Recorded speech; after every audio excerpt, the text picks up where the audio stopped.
Belə rəvayət eləyirlər ki, şəxs bərnaməsi eks-padşah Qədirqulu oğlu Əbülfəz bəyin oğrun boyunu bəyan edər. Hüseyin ölsə də gedən deyil cəbhəyə, fırıldaq cəbhə nəyimə gərək? O, bugünün dərvişidir və bugünün növbətçi şeirindən bir beyt pıçıldayır. Ey özündən bir xəbər qafil oyan, Qafil oyan, qafil oyan, həqqə gəl ki, həkk deyil batil oyan, qafil oyan, qafil oyan, olma fani aləmə mail oyan, qafil oyan, qafil oyan, mərifətdən nəsnə qıl hasil oyan. Bu, dünənin dərvişidir və dünənlər dünənindən sıyrılan misraları bugünümüzün boyuna indirir. Bu isə tərk-i dünyəvi dərvişlərin ağzından qapdığı qafil oyan nidasını kütlələrin gözündə oyanışa çevirən siyasi dünyəvi dərvişdir. Kimi onu sevdiklərinin daşqalağına məruz qalan bir şəxsiyyət, kimi sadə, bəzən hətta bəsitlik bəsirətincən dayaz, kimsə onu xalqın qavraya bilmədiyi boyda anlaşılmaz bir xadim hesab edir. Bizsə onu 1988-ci ildən 1992-ci ilin ortalarınadək xalq hərəkatına, 1992-ci ilin iyunundan 1993-cü ilin iyununadək Azərbaycana rəhbərlik etmiş Əbülfəz Əliyev kimi təqdim edirik. Azərbaycanın siyasi istisnalıq təşkil edən rayonunun adi sakini kimi, şahbuz ziyalılarından biri demişkən, 20-ci əsrin Robinzon adasının səyyahı tək. Bəy, necəsiniz, özünüzü necə hissedirsiniz? Çox sağ ol. Qəyaqlarınızın birinci hoş gəlmişsiniz bizim kəndə, şəbəkəyə. Üçüncüsü də özünü fiziki cəhətdən sağlam hiss edirəm. Ancaq biraz mənəvi, psixoloji əzab bütün Azərbaycan vətəndaşlarının seçilərindən seçilən adamın ancaq gəlmən çox qaçqından düşür. Xüsusən məsələn deyək ki, insanın özü də soğuk hiss edilir, bəs qaçqından məşğulə. Və yaxud deyək ki, bir qədər qıtlıq hiss edilir və deyək ki, məsələn, kasıblar və qaçqınlar məşğulədir. Həmişə ayağını belirlər. Biraz ağırlıq çox ağır. Həmişə fikirləşirəm ki, necə ola bir balaca yüngülləşirlər, sən qaçqınlar. Heç isə 3 aydan, 4 aydan qayıqalar belə bir ağırlıq cəmiyyət üstündən götürülsün də. Bu cür bunun mən ərəziyyətim adam çəkir, hamımız çəkir. Biraz mən də daha çox təsir edir. Bəzən hətta fikirləşirəm ki, bəlkə mən prezidentlik vaxt belə səhvlər bıraxdım ki, mən də təsirim var. Olmazsa ki, başqa yol getmək lazımdır. Bilmirəm, insan bəzən bələk qazandırır, bəzən bələk qazandırır. Başqa yol, yəni nə yol? Bəlkə elə etmək olardı ki, məsələn, mən bu qəzet bu yerə gəlib çıxmazdım. Ya, bizən deyək ki, yolların üstünə fikirləşdim ki, parlament seçilsin gələk, keçirək.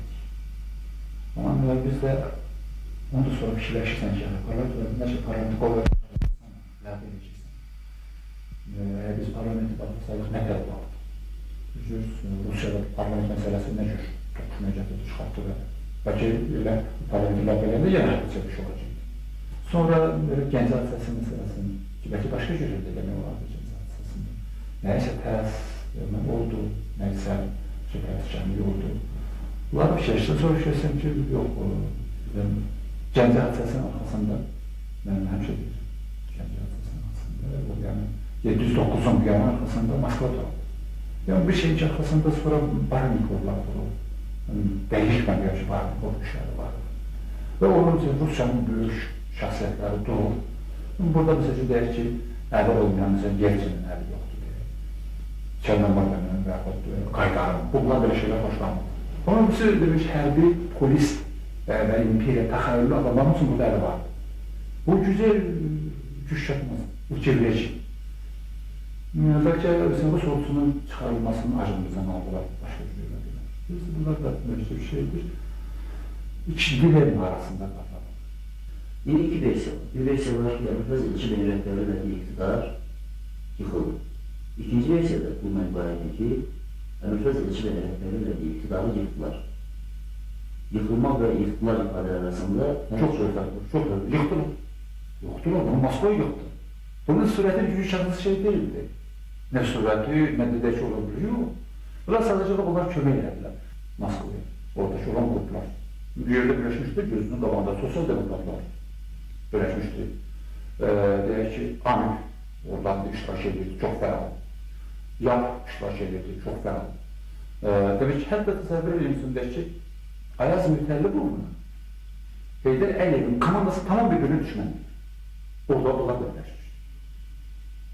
Demək, bütün qüvvələr birləşmişdir. Yəni, Moskvaya sədaqətli olaraq, Moskvanın əli işləyən qrupların hamısını birləşdirmişlər. Mən bircə bir şey bilirəm ki, bizim təhkik olan şəxsdə etibar mümkün doğru. Doğrudur, Moskvayla heç bir dəyişik. Moskvada monarxası yoxdur. Məsələn, Gəncədə, Bakıda və başqa bir şəhərlərdə Alfa qrupası iştirak edirdi. Və orada da iştirak edirdi. Gəncə hadisələrində Alfa qrupunun iştirak edilməsi ilə bağlı sizin informasiya nə qədər çevik və nə qədər sərrast? Yox, bizdə sərrast deyil, amma məlumat var. Bizdə qabaqçadan məlumat var idi ki, Alfa qrupuna daxil olan 3 nəfər Gəncədə. Biz bu hadisəyə qədər bilirdik. Və o 3 nəfəri də deyildik ki, nəzarətdə saxlamasını görsün, onlar da nəyə gəlirlər. Onu da nəzarətdə saxlama şübhəsini deyildik. Deməli, Respublika rəhbərliyi hiss edir ki, Azərbaycanda qiyam təhlükəsi var. Bəli. Respublika rəhbərliyi hiss edir ki, qiyam hazırlıqlı. Bu açıqdır. Siz təsəvvür edin ki, 15 mayda bizə Amerikan diplomatlarından birisi dedi ki, Gəncədə nə hadisələr hazırlayırlar. Bir də dəşək bir şey var, orada bir balaca itilaf var, bir dənə batalyon var, o itilafda yəqin ki, barışıqla, sülhlə həll olunacaq. Bir də axırdan eşitdim ki, çox ciddidir. 15 mayda deyilən sözdür. Orada bunu xarici dövlətlər də bilir. Bütün yəni, mayın 28-nə hazırlanırdı da şeylər. Mayın 28-nə, güya mayın 28-də Manier vaxtıyla, ordu manevri və milli bayram günündən çıxacaqlar da elə şeydir. Bundan qabaq sənədlər hazırlanmışdır. Neçə rayonlar bir yerə yığışır, millət vəkili Sürət Hüseynov buna məsul və başçı təyin olunur, yolca keçirmişdir. Aydın şey ilişəcəkdir orada. Amma biz bilmirdik ki, bunun arxasında Rusiyanın o qüvvələri elə durur və elə cəmləşir. Aydın məsələdir. Bunlar hələ bu açılacaq bir vaxt. Gizli qala bilməz. Çünki bu hadisənin iştirakçısı 5-10 nəfər deyil. Minlərlə adam iştirak edir. Açılacaq. Mümkün deyil. Ölən var, yarılarına var, görən var, gözüylə, nə də güzəl var. Bunlar bu açılacaq bir vaxt. Cibinləndirmir. Və bütün bunlardan sonra dövlət qiyamçıların hərəkətlərini kifayət edir, sevişim münasibət bəsləyir və qiyamın yapılması ilə bağlı heç bir tədbir təşkil edir. O qiyamı daha yatırmaq olmaz. O qiyam deyil, artıq o vətəndaş müharibəsinə gedir. Onu yatırmaq istəyirsinizsə vətəndaş müharibəsinə hazırlaşmalısınız. Deməli, belə çıxır ki, vətəndaş dövlətdən daha tutulmalıdır. Şəhərsiz. Dövlət hakimiyyət, dövlət bir hakimiyyət. Hakimiyyəti qurban verilmir. Hakimiyyət belə şeydir ki, bu üçün ordusu ola bilər, sabah ordusu ola bilər, ordusu üçün ordusu ola bilər. Hakimiyyət olsun da sən saxlamayacaqsın. Kral Lir, bütün dünya krallarının və prezidentlərinin etdiyi və edə biləcəyi xətaların siyasi məcnuni qiyafəsi. Və bəzən mənə elə gəlir ki, bütün prezident və krallar simsar və yaxın adamlarının danışa bildiyi işılda böceyi uydurmaların qəzəbinə gəlir. Biz sizi borcumuz qədər sevirik iddiasının içindəki təvazökar bir qənaətçiliyin bayırdan nimdaş görünüşü, kəlamlar kəlamını aşağı başa keçirir. Eynidə zamanda biz fikirləşmirik ki, bizim altılarımız gedir. Əslində biz düşünürük ki, bu yeni hakimiyyət Moskvaya yaxın olduğuna görə, bəlkə də Moskva bizə çox mani olur. Moskva mani olmayacaq, Kəlbəcər məsələsi tezdən olmayacaq. Mani olmayacaq, yoxsa kömək edəcək. Mani olmayacaq. Bu mani olur. Moskva, Kəlbəcər məsələsi Moskva mani olur. Hamı razıyıq. Moskva mani olurdu hər gün. Əvvəl nə cür mani olurdu? Əvvəl dedi ki, Ermənistan hələ baxarmırdı. Biz Ermənistan'a qarşı niyə belə edirsiniz? Ermənistan dedi ki, mən qol çəkir. Özü ki, Amerikan, Türkiyənin təzyiqidir. Amerika özü təzyiq edir. Ermənistan necə sürüyoruz? Ermənistan qol çəkir. Söyledi ki, Dağlıq Qarabağı qol çəkir. Bunu Moskva edir. Dağlıq Qarabağda məcbur elətdirdi, axırda Amerikan əliylə, Türkiyənin əliylə. Levon Tepesi'nin getdi Dağlıq Qarabağa, orada qol çəkdirdi ki, onlar da razıdır.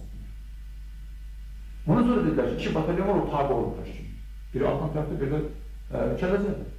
Biz də göstərək verir ki, Kəlbəcərdən o batalyonu qoymayın çıxsın, qalsın orada.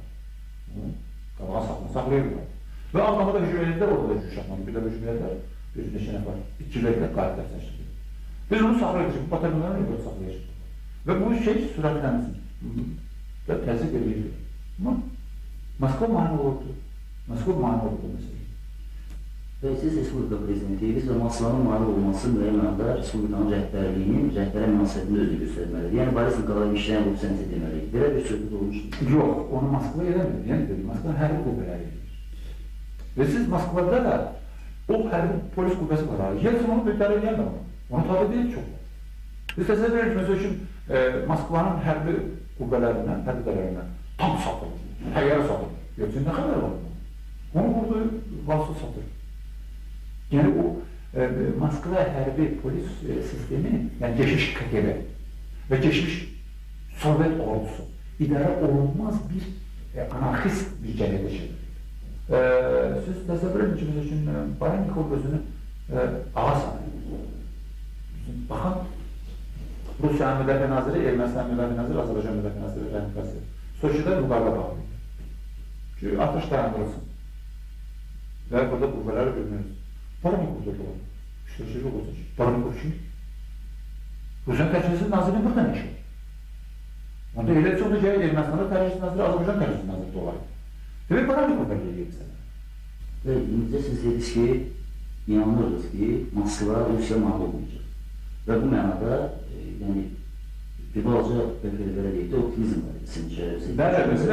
Deyim. Qraçov, Rəhim Qaziyevin dostu, Barannikov dostu və eyni zamanda Rəhimlə də yaxındır, sürətlə də yaxındır. Və bunun yaxın adamlar rəşbədə gələndə onlar onları təcrid edə bilərdir. Onlar bir sözlər məsələn deyir, müdafiə edilməz. Bunların yaxın adamlarıdır.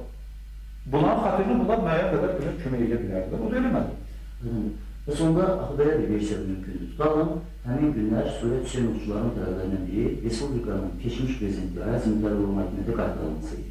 Elə fikir də vardı, düzdür. Benim qrupunda fikir oydu ki, Ayaz Mütəllibovu sessiya çağırsınlar. Sessiya elan eləsin ki, 15 may çevrilişdir, qeyri-qanunludur, prezident təzyiq ilə hakimiyyətdən uzaqlaşdırılır və Ayaz Mütəllibovu prezident çəkirsinlər. O da var. Və siz Heydər Əliyevi Azərbaycan Respublikasının paytaxtı Bakı şəhərinə dəvət edərsiniz.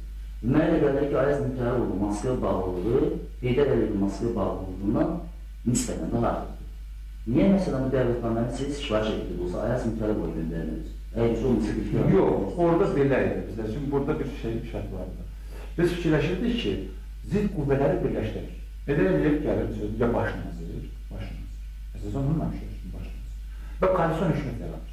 Koalisyon hükümət yarananda bütün o partiyalarda yığır və beləliklə barışıq yaranır. Bu zaman ola bilər ki, Ayazın adamlarından da görürsünüz. Bu bir. Ayaz Mütəllibova, mən vaxtıyla da demişəm, onun yaxın adamlarından da bütün demişəm, bir şey, Ayaz Mütəllibova qarşısından heç bir iddiam və yaxud da ki, ziddiyyətin düşmən şey yox. Ayaz Mütəllibov, Vaqif Hüseynov və bir sıra adamlar, Həsən Həsənov, o zaman hakimiyyətdə oldu. Yanvar hadisəsinin içində oldu. Bunlar bilirlər. Bunlar günahkar deyil, bunlar kimdir? Bunlar Moskva deyil. Yazov gələndən sonra neyləsin? Amma bu bilir. Vaqif Hüseynov bilməmiş olmaz. Bunun şifrəsini versin, yazsın versin bizə ki, əkşi, bunun belə bax, filankəs törədib cinayətləri biz tapaq, şey eləyək ki, bax, bu sənədlər üzrə Qarqaçovdur, Yazovdur, filankəsdir, filankəsdir. Bunu verin və sonra gəlin ölkəsiniz, torpağızdır, vətənizdir. Hansı vəsələrdən də birsinə zarar görülürsə, məsləhətlə işlər. Hətta Ayaz Mütəllibov demiş ki, mən Əlifə Zəçilən komandasında işləyərdim. Xaricilər Nazirliyində, nəbiylərdən. Mən heç bir zaman, mən dedim, Vəzirov da gəlsin, Heydər Əliyev də gəlsin, Ayaz Mütəllibov da gəlsin. Moskvada bizim böyük siyahlarımız var, hamısı qarşısını gəlsin Azərbaycana, bunlar təcrübəsi çoxdur. Nə cəmiyyət yaradaqmır, şura yaradaqmır, nə yaradaq bunlar işləsinlər və bu cəmiyyatımızı, xalqımızı bu vəziyyətini çıxarsınlar. Mən indi də nə fikirlər? Əvvəldə o fikirlər, şimdi də o fikirlər. Amma çox qardaşı bunlar bir-birini qəbul edənlərdir. Biz üçün deyək ki, Heydər Əliyev dedi ki, yox, Vəzirovla işləyənlərə. Vəzirov dedi ki, yox, mən ondan işləyənlərə. Mən dedim, aşağılar işləyirsiniz belə. Yəni, burada danışıqlar getmişdir. Bəli, Vəzirovla da söhbət eləmişəm mən, Heydər Əliyevlə söhbət eləmişəm, Ayaz Mütəllibovun özü yox, adamları, yaxın adamı. Kütlə zəkasının Mariya və Mariana dərinliyini ölçmək üçün bəzən Babək arşını da, Əbülfəzl Abbas qələm qolları da azlıq edib. Onsuz da kütlə öz arşını ilə ölçür. Və deyirlər ki, məsələn, Ayaz Mütəllibov Xocavlı satdı. Yaqub Məmmədov Laçana Şuşanı satdı. Mən Kərizləri satdım. Heydər Əliyev 6 rəqəm satdı. Heç ki, bunlar boş şeydir, heç kim satmır. Biz sadece olarak müstakillik uğrunda mübarizə aparan bir millətik. Gücümüz çatmır, vururlar o tərəfdən, vururlar bu tərəfdən, yıxılırız üstümüzə. Sərkarı sərkar olsa heç verməz Ordubada aşılayan bayatının zərfinin içinə 4 günc məktub tək qoyulan Ordubad öz sərkərdəsini qınamaq ovqatından çox uzaqdır. Və hələ ki Azərbaycanın Ordubadı Əbülfəz Əliyevin nüfuz dairəsinə daxildir. Rayonun hələ də Ordubad Xalq Deputatları Məclisi İcraiyyə Komitəsi, cəbhəçilər tərəfindən idarə olunması bayaq işlətdiyimiz siyasi istisnalıq termininin lüğəvi izahıdır. Ordubad əhalisi informasiyasız və məlumatsızlıq aclığında, mətbuat qıtlığında, qəzet və jurnal talonlarından da məhrumdur. Hələ dünənədək Azərbaycanın birinci kişisi, bugün Ordubadda 5 kişidən bir Əbülfəz müəllimin yanına gələn gənc müsafirlər təkcə onun süfrəsinin yox, elə mühazirələrinin də dadına baxırlar. Moskva Türkiyədən qəddar düşünən kilit siyasəti yürüdəndə ermənilər hər gün tələb edirdilər. Qars, Erzurum bizimkili verəcəsi bizə. Nə oldu? Niyə tələb edir? Erməni oldu, erməni yerində düşürdü. Niyə tələb edir? Çünki niyə tələb edir? Bana göre ki Moskva ilə düşmənçilik Türkiyənin düşmənçilik tutardı. Moskva ilə Türkiyə danışdı ki, bırak. Sən mənə yaxınlaşırsan, bu erməni beni böyle şey veriyorsun. Erməni dedi ki, bırak, Türkiyənin işləməsin. Üstün. Sonra Moskva ilə bir de böyük dövlətimizə Amerika'da, Türkiyə və bir yerde Moskva ilə bir rəyəcəsidir. Moskva sabah erməniləri deyəcək ki, oradalar çəkir. Düşünün çəkir. O gençlik çəkir, vicdan çəkir. Heç ki olabilir. Yoksa gelip Kazimir diyor ki biz deyirik, bizim sözümüze bakmadık. Öyle ki yani siz yüzde değilsiniz ama dağlarda gönderirsiniz ki qabağa, period. Ve orada adam gönderirsiniz, silah gönderirsiniz. Komanda yoldaşlarının bəzisinin müəyyən vaxtda xəkkəy sayağı cərimə olması, elə özünün də ehtiyat oyuncular skamyasında nisbətən uzun müddətli tədarükü Əbülfəz Əliyevi siyasətin sürüşkən meydançasında qaynar meydan rəqslərindən açıca aralı salıb, amma sizin burada olduğunuz uzun müddətli var. Bu məzunun içində uzun müddətli, ezamiyyət üçün uzun müddətli, kəlkiyə yerləşdiyiniz vaxt nəzərdə tutan. Kifayət qədər hadisələri araşdırmaq imkanınız olur. Və bütün bu araşdırmaq imkanından siz necə istifadə edəmişsiniz? Məsələdə adamlar var mı ki, sonraları yanılmışsınız kadr siyasətində? Yox, kadr siyasəti bilirsiniz, kadr siyasəti həmişə mümkün deyil. Eyni adam olur. Kadr belədir ki, görücü kadr olur. İnsandır. Onu qoysan da sən, bilsən də bırak. Ya bilirsən bu vaxt bırak biliriz. Baxın, bunu bilmək oldu. Qarşıda nəvəsiz bu vəzifəni aparılır. Görürsən ki, çox təmiz adamdır, vicdanlı adamdır, vətənpərvər adamdır. Amma bunu vəzifəni qoysan aparamır. Bəs nə edirsən? O da gəlib dəyişdirsən. Və buna da vaxt lazımdır. Baxlar, məsələn, 50-dən artıq Cəlalovdan buradan çıxmışdı sınıfdalısın və biz onları qapıda çəkdik. Sizin hər gün yanınıza böyle adamlar gəlir? Yox, elə gün olur ki, bizə gün bundan da çox olur. Yəni, belə necə olur? Məsələn, 21 gəlir, 21 məsəl üçün deyək ki, ayrı-ayrılıqda kəndlərdir, yanlardır. Görüşürük, bir gün görürsən 60-70 nəfər gəlir. Bir də görürsən bir gün heç kim gəlmədi. Çünki elə gün olur ki, bizim özümüzün işimiz zərimiz olur, deyək ki, danışırıq da onu telefonla danışırıq, plan gün gəlirlər. Bu gün gələnlərin nə məqsədi var? Bu gün gələnlər demək ki, iki kənddəndirlər. Belə ki, gəlirlər həm mənlə görüşməyə, həm deyək ki, bəzi o siyasi sualları verməyə. Mesela çox çətindir, Naxçıvanda mətbuat yoxdur. Naxçıvanda mətbuat gəlir çatmır. Mətbuat çəkləri yayılmır, rayonlara gediş yayılmır, mərkəzdə olur, belə az satırı qutarır. Televiziya işləmir. Yuxarıdakı arbitlər xarab olubdur, tez-tez sönür. Birdən çölür Moskvanı göstərir, birdən çölür TRT-ni göstərir, birdən çölür başını göstərir. Yəni, daimi işləmir. O nəsə birdən xarab var, tez orada sönür. Və işıq da yoxdur. İşıq yoxdur. Heç televiziya baxa bilmir. İşıq yoxdur, başqa kanallara baxsınlar. Bəzən də işıq olmadığına görə radiolarda işləmir. Radiolarda xəbər gəlmir. Və evdəki olan radio qabiliyyətləri də işləmir olmur. Çünki elektrik. Mesela qalar mətbuatsız, məlumatsız. Sadəcə olaraq müəyyən qədər bu Azərbaycanda siyasi şərait, bir şərait haqqında məlumat yazan qulaq asmadan söz verməyə gəlirlər.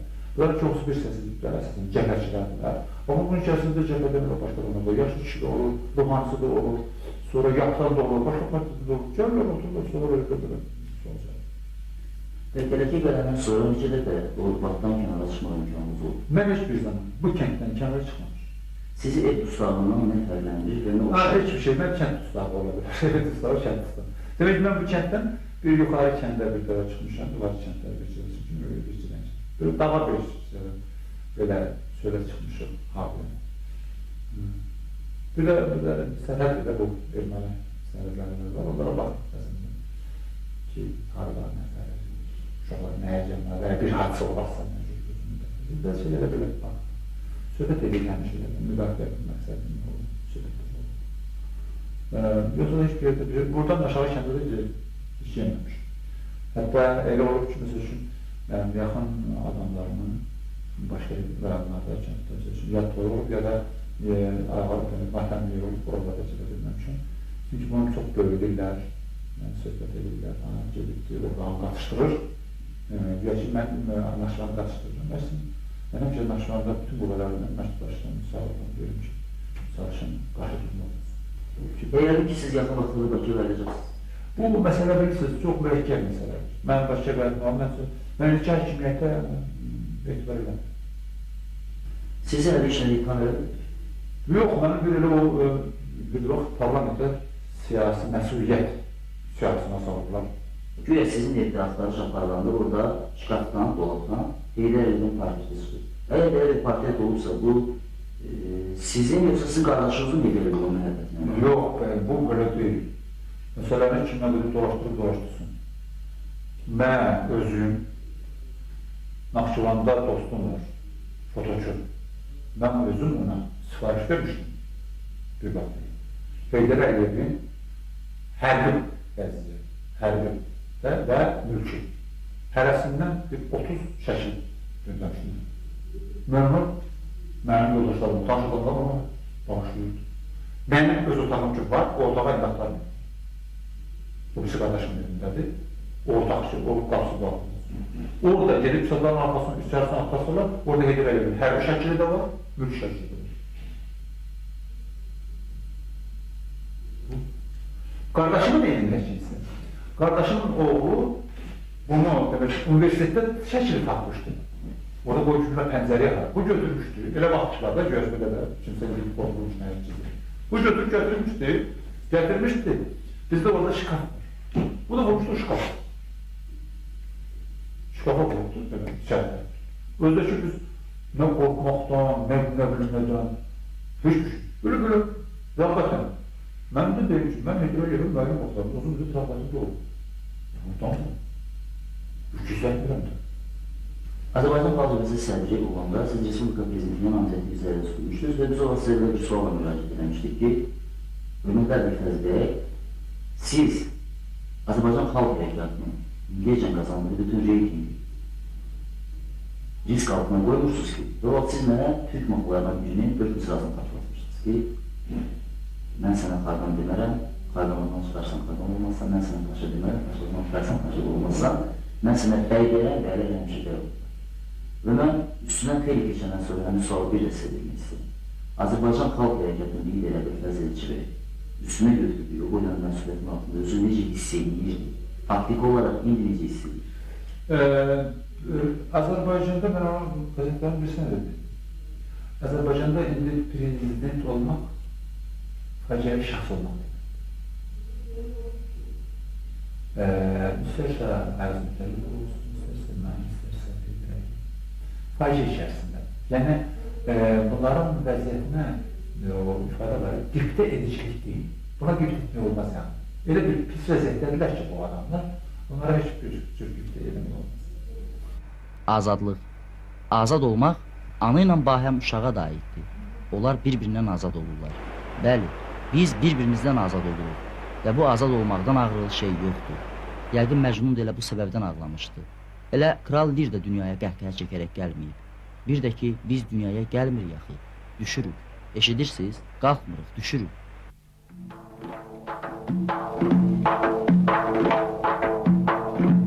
Sen eğer yar isen gele könül yar isteme. Gönül yar isteme. Yar dildar ol mene sen yar dildar isteme. Sen yar dildar isteme. Bir vefadır çün bu alem kimden istersen vefa. Çünkü bu alem kimden istersen vefa. Bir vefa alemde sen yar vefadar isteme.